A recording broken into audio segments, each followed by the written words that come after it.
اتفضل يا فندم. المشروعات المتوسطة والصغيرة بصفة عامة في جميع دول العالم بيكون الأداء بتاعها هو مؤشر لتقدم اقتصاديات هذه الدول بصرف النظر عن مستوى هذه الدول من الناحية الاقتصادية، سواء دول عالم ثالث أو دول العالم المتقدم.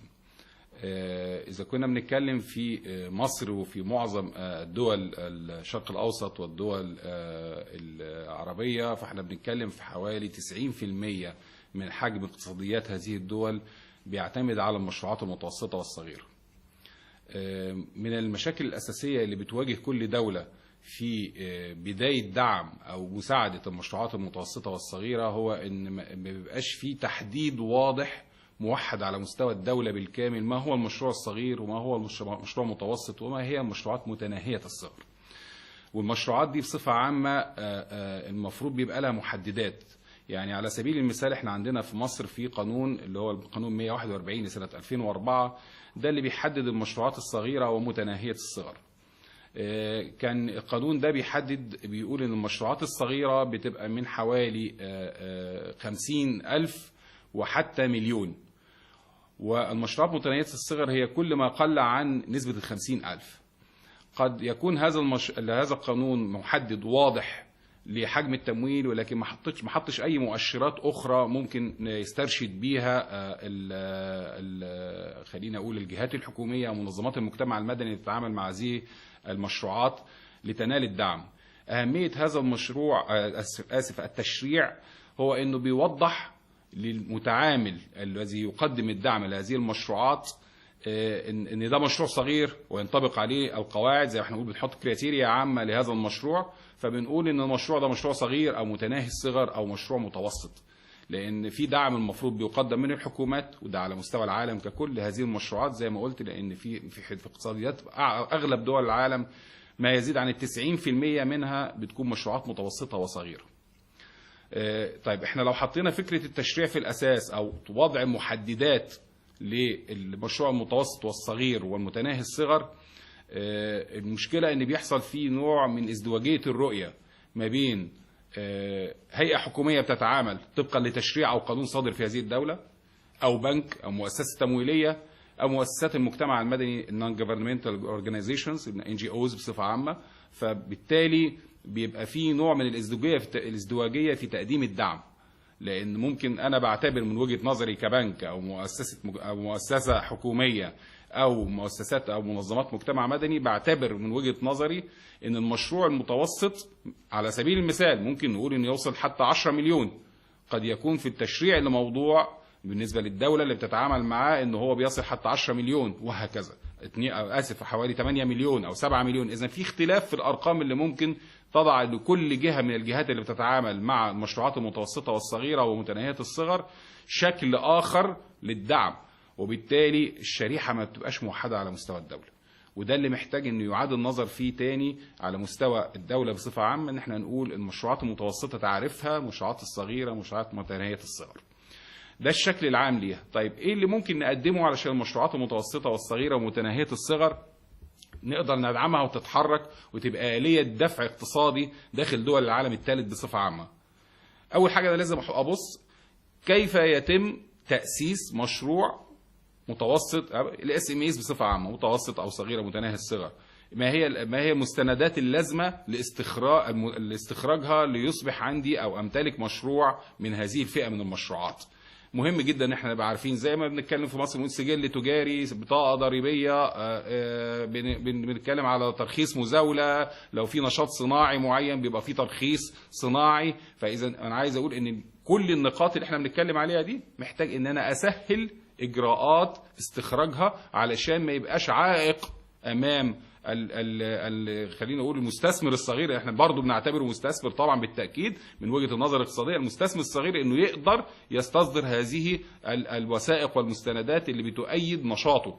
ما بيبقاش الموضوع حكر او قصر على ان المستثمر الكبير الذي يملك الاموال هو فقط الذي يستطيع ان يقوم باستخراج هذه المستندات، ويبقى في عندنا عوائق وروتينيات مختلفة للمستثمر الصغير، او قد في بعض الدول قد يكون في عوائق فساد. ممكن يبقى المستثمر الكبير قادر على استيفائها، وللاسف المستثمر الصغير غير قادر على استيفائها.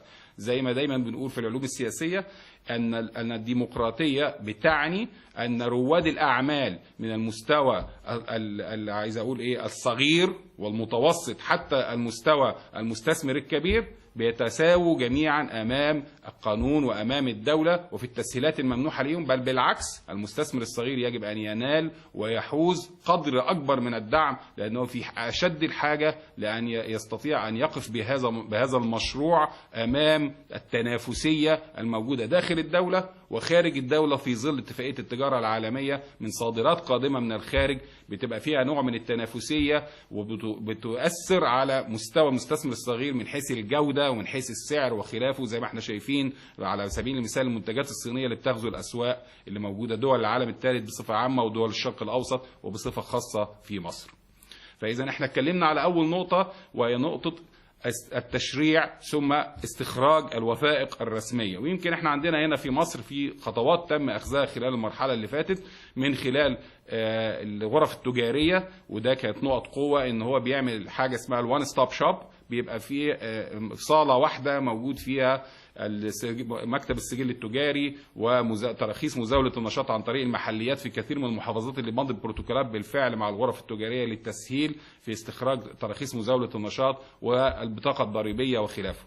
اللي احنا بنتكلم عليه ده ادى دفعه، ولكن لا زالت الدفعه مش كافيه، لان احنا محتاجين نعمم ده على محافظات مصر بالكامل. محتاجين ان هيكل الغرف التجاريه اللي موجوده في مصر كيان ضخم كبير، الاعضاء اللي موجودين فيه حوالي 4 مليون عضو.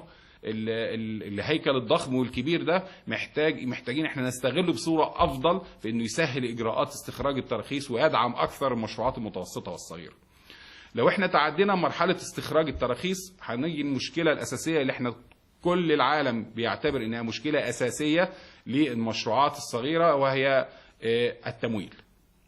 التمويل ليه عايزين نقول مسالك كثيره بتبقى موجوده داخل الدوله، زي ما احنا بنقول ان في الدوله نفسها فيها بنوك حكوميه وفي بنوك خاصه، وبيبقى موجود منظمات مجتمع مدني بتدعم، وفي منظمات مجتمع مدني دوليه بتدعم، زي ما احنا بنتكلم في مصر مثلا في اليو اس ايد بيشتغل في هذا الموضوع، في الجهاز القومي للمرأة، في الجهاز القومي للأمومة والطفولة، في منظمات مجتمع مدني مختلفة خلاف اليو اس ايد وخلافه. في عندنا بنوك حكومية وبنوك خاصة بتدعم المشروعات المتوسطة والصغيرة. في عندنا بعض الدول بتشكل كيانات تمويلية تتبع الدولة بغرض التنمية الاجتماعية، بمعنى أنها مكلفة بوضع شكل للتمويل بحيث انه يضمن العداله الاجتماعيه داخل هذه الدوله. ما يبقاش التمويل قاصر بس على رجل الاعمال الكبير اللي عنده ضمانات وعنده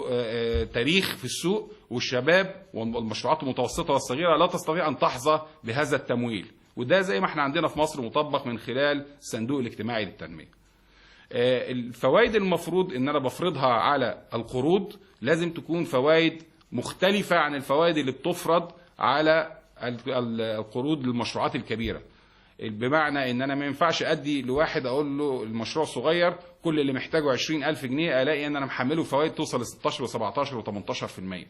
بالتأكيد ده هتبقى العثرة رقم 1 في بداية مشروعه او استمرارية مشروع اذا كان تعثر او محتاج لتمويل عشان يحسن ويطور المشروع. يعني احنا بنطور المشروعات القائمة ونساعد المشروعات الجديدة على البدء في نشاطها التجاري علشان نقدر نساعد المشروعات دي انها تتحرك. المفروض ان الكلام ده ما يبقاش مجرد شعارات، وللاسف ان في كتير من الدول بيبقى شعارات فقط لا غير، وفي كتير من الدول ان الاس ام ايز والمشروعات الصغيره متناهيه الصغر بتبقى مجرد ريكلام في الصحافه. وكل شخص أو مسؤول موجود في مكان ما بيبتدي يتحدث عن هذه المشروعات إعلاميا كأنه يقوم بعمل ضخم وكبير، ولكن حقيقة على أرض الواقع بيبقى في مشاكل كتير بتعيق هذه المشروعات.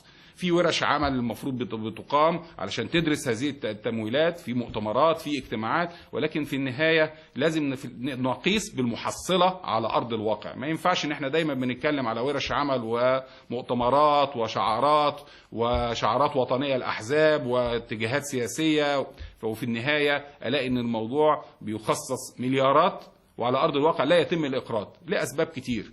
زي ما احنا بنتكلم دلوقتي بقول ان كتير من القيود والضمانات اللي بتفرض على المستثمر الصغير بتعيقه من انه يقدر يمارس هذه الاعمال، قد تكون اخف بكتير من الضمانات اللي بتفرض على المستثمر الكبير.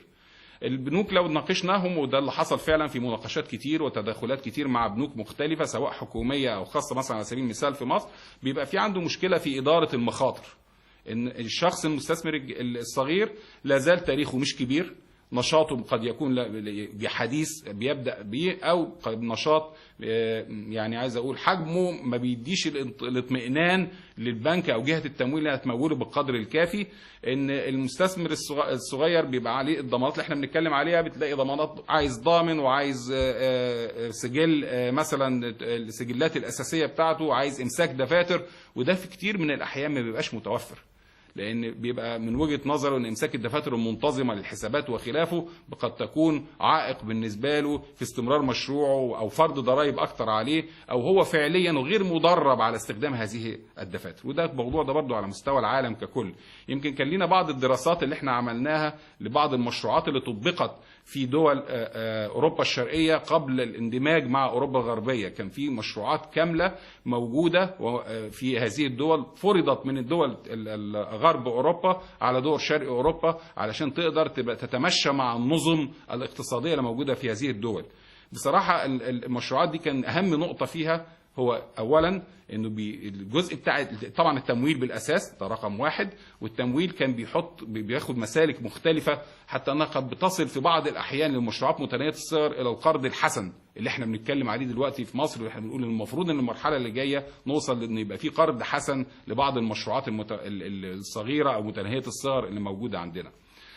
كتير من المجتمع المصري بيرفض فكره الاقتراض من البنوك على ان الفوائد بيجد ان فيها نوع من الربا او الشك في مدى شرعيتها من وجهه النظر الدينيه. فعشان كده احنا محتاجين في مصر ان احنا ننمي شكل آخر للتمويل بيتاخد في شكل القروض الإسلامية أو الاقتصاد الإسلامي، عشان بيسهل الإجراء وما بيخليش دايما المستثمر الصغير اللي بدأ مشروع يفضل قاعد متقوقع ومش قادر ينمي هذا المشروع نتيجة إحساسه بأنه حرام أنه يبتدي يمد إيده على فلوس بفوائد من بعض البنوك. أنا مش أستاذ في الشريعة، إنما أنا بتكلم على فكر المستثمر. يعني احنا لو بنفكر ان المستثمر ده بالنسبه لنا كلاينت، حتى لو انا بتكلم كجهه حكوميه، فهو في النهايه هو عميل انا محتاجه ان يقوم ويقف على رجليه وينمو ومشروعه يقف. فلازم ادرس جميع المشاكل اللي كانت بتواجهه. فعلا المشكله دي كانت مشكله اساسيه محتاجين ان نعيد النظر فيها. بالتاكيد المؤسسات اللي زي مؤسسه الصندوق الاجتماعي للتنميه محتاجه انها تحط شكل اخر لهذا التمويل بطريقه اخرى، ليس لها اي علاقه بدوله دينيه او دوله مدنيه. الكلام ده ما يخضعش لاعتبارات سياسيه في الوقت الحالي، بيخضع في النهايه ان رغبه العميل يحتاج الى خدمه معينه تؤدى اليه بشكل معين، فانا بادي له هذه الخدمه علشان ما يؤولش ده بعد كده لا ده دوله دينيه، لا ده دوله مدنيه. الكلام ده ملوش اي اساس من الواقع في دراستنا للحاله المصريه في تمويل المشروعات المتوسطه والصغيره.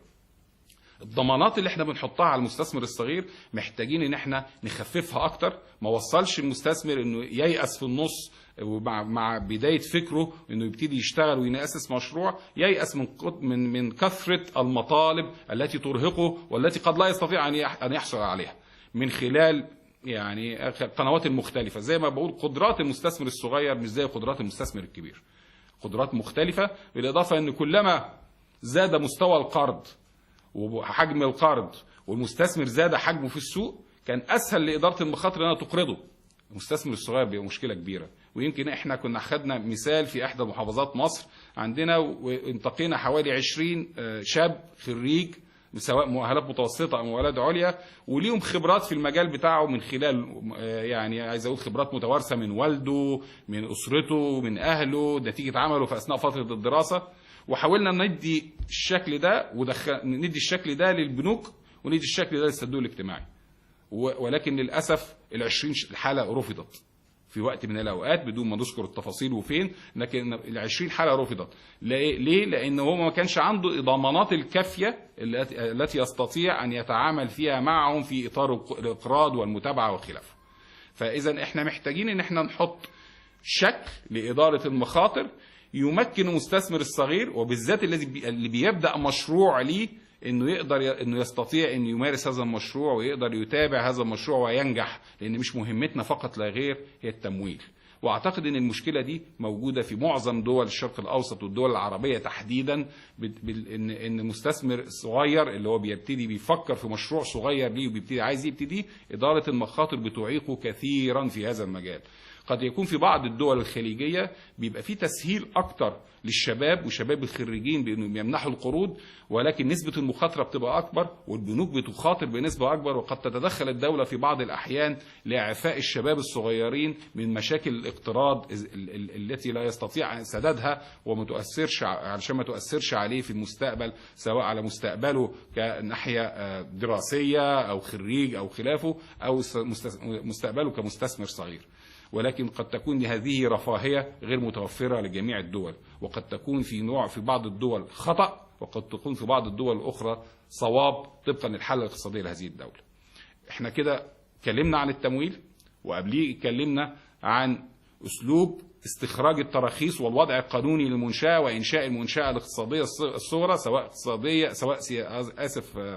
سواء تجارية أو سواء بنتكلم عن صناعات او بنتكلم عن سياحه او بنتكلم عن زراعه. دي كلها مشروعات من الاس ام ايز اللي بنعتبرها من المشروعات المتوسطه والصغيره. بننتقل للمرحله اللي بعد كده وهي مرحله النو هاو، التدريب. طيب انا عندي شخص مشروعه قائم بالفعل، فاتح محل تجاري او عامل منشاه صناعيه صغيره او ورشه او خلافه. الشخص ده عشان اقدر اطوره مش بس الفلوس هي الاساس والمشكله الاساسيه عنده، لا هو محتاج انه يعرف ايه هي التكنولوجيا الحديثه اللي يقدر يطبقها، ايه هي المعلومات اللي ما اكتسبهاش علميا من كليته. يعني على سبيل المثال بتجد كثير من كليات التجاره في الدول العربيه تحديدا ما بتغطيش على سبيل المثال تجاره التجزئه او الريتيل.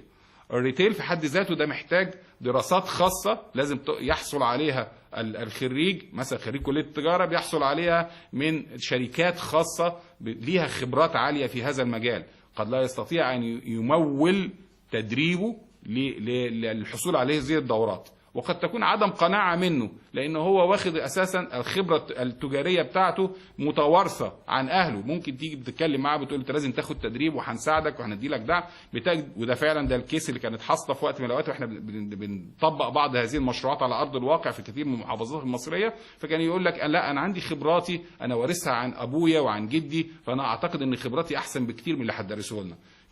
إذا أنا محتاج أن أغير ثقافة المستثمر الصغير. طب أنا عندي شباب لسه خريجين قد يكون عنده بعض العلم عن حرفة معينة أو عن تجارة معينة، ولكن بالتأكيد دي قد لا تكفي لأنه يقوم بمشروع أو بإدارة مشروع مستقل بذاته. إذا أنا محتاج أن أنا أحقق تدريب، سواء التدريب ده vocational يعني تدريب مهني، أو تدريب soft skills أو إدارات معينة زي مانجمنت المشروع معين، إدارة أو مهارات خاصة لإدارة المشروع، وبتتاخد بشكل نظري وورش عمل ثم تطبق بعد كده زي اللي احنا بنسميها on the job